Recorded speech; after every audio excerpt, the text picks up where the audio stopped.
Washington, Washington Post. The enormous magnolia tree stood watch by the south portico of the White House for nearly 2 centuries.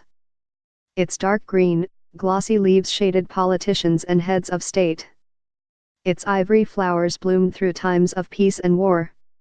It is the oldest tree on the White House grounds, a witness to Easter egg rolls and state ceremonies, a resignation, a plane crash, all the tumult and triumph of 39 presidencies.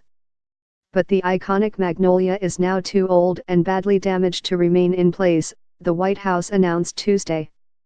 At the recommendation of specialists from the National Arboretum, First Lady Melania Trump called for a large portion of the tree to be removed this week. The decision, first reported by CNN, comes after decades of attempts to hold the aged tree up with a steel pole and cables. Arboretum experts said that rigging is now compromised and that the wood of the magnolia's trunk is too delicate for further interventions. Any other tree in that condition would have been cut down years ago. But this is not any other tree.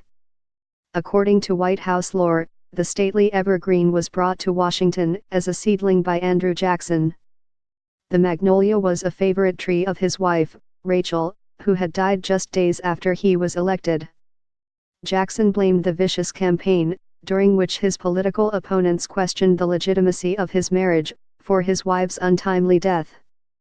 The new planting, which came from the couple's Tennessee farm, the Hermitage, would serve as a living monument to her in the place she despised. Before her death, Rachel had reportedly said, "I would rather be a doorkeeper in the house of God than live in that palace in Washington." Long after Jackson left office, his magnolia remained. Other trees were planted to supplement it, and the tree became a fixture in White House events.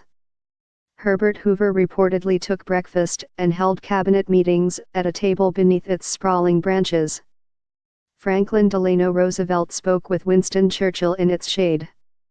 Richard Nixon strode past it as he left the White House for the last time after his resignation. In 1994, a Maryland man piloting a stolen plane clipped the tree before suffering a deadly crash against the White House wall. And for decades, the magnolia was featured on the back of the $20 bill. No tree on the White House grounds can reveal so many secrets of romance and history, longtime White House butler Alonzo Fields once told the Associated Press. In 2006, when the National Park Service initiated a witness tree protection program to study historically and biologically important trees in the Washington area, the Jackson magnolia was at the top of the program's list. By then, the tree was tall enough to reach the White House's second-story windows and had already eclipsed the minimum life expectancy for its species, about 150 years. According to a report from the NPS program, workers attempted to repair a gash in the tree in the 1940s. But within a few decades, much of the interior portion of the tree had decayed, leaving behind a rind of brittle wood. Those surviving portions were held in place by a 30-foot pole and guy wires.